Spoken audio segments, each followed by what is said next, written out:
Hi friends, ನಾನು ಪ್ರೀತಿ ಕೃಷ್ಣ ಮಂಡ್ಯ. ನೋಡಿ, ಶ್ರೀರಾಮನವಮಿ ಇವತ್ತು ಜೋರಾಗಿ ಮಾಡ್ಬಂದು ನಮ್ಮೂರೆಲ್ಲ ಸಿದ್ಧತೆ ಮಾಡ್ಕೊತಾ ಇದ್ದೀವಿ. ಹುಡುಗರು ನಮ್ಮ ಅಕ್ಕಪಕ್ಕ ಎಲ್ಲ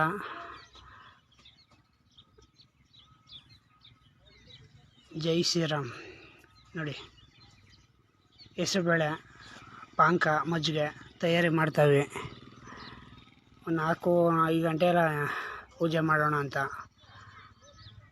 ನಮ್ಮ ಜಾಗ ವಾಟ್ರ್ ಬೇಕು ಅಂದರೆ ಎಲ್ಲ ರೆಡಿ, ಖಾಲಿ ವಾಟ್ರೆಲ್ಲ ಇದು ಮಾಡ್ತಾವೆ.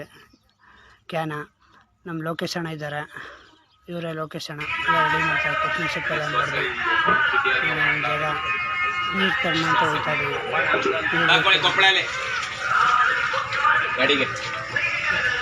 ಕುಮಾರ ಬೆಳಗ್ಗೆಯಿಂದ ಇದೇ ಕೆಲಸ, ಬೆಳಗ್ಗೆಯಿಂದ ಮಾಡ್ತಾನೆ. ಆಟೋ ತರೋನು ನಮ್ಮ ಫ್ರೆಂಡು. ನೋಡಿ, ನೀರು ಹಿಡಿತಾನೆ, ವಾಟ್ರ್ ಮ್ಯಾನ್ ಹೆಲ್ಪ್ ಮಾಡ್ತಾವ್ರೆ. ನೀರು ಕಮ್ಮಿ ಅಲ್ವಾ, ನಮ್ಮ ಅನಾಜ್ ಇದ್ದಾನೆ, ಆಟೋ ಅವನಿಗೆ ಹೆಲ್ಪ್ ಮಾಡ್ತಾನೆ.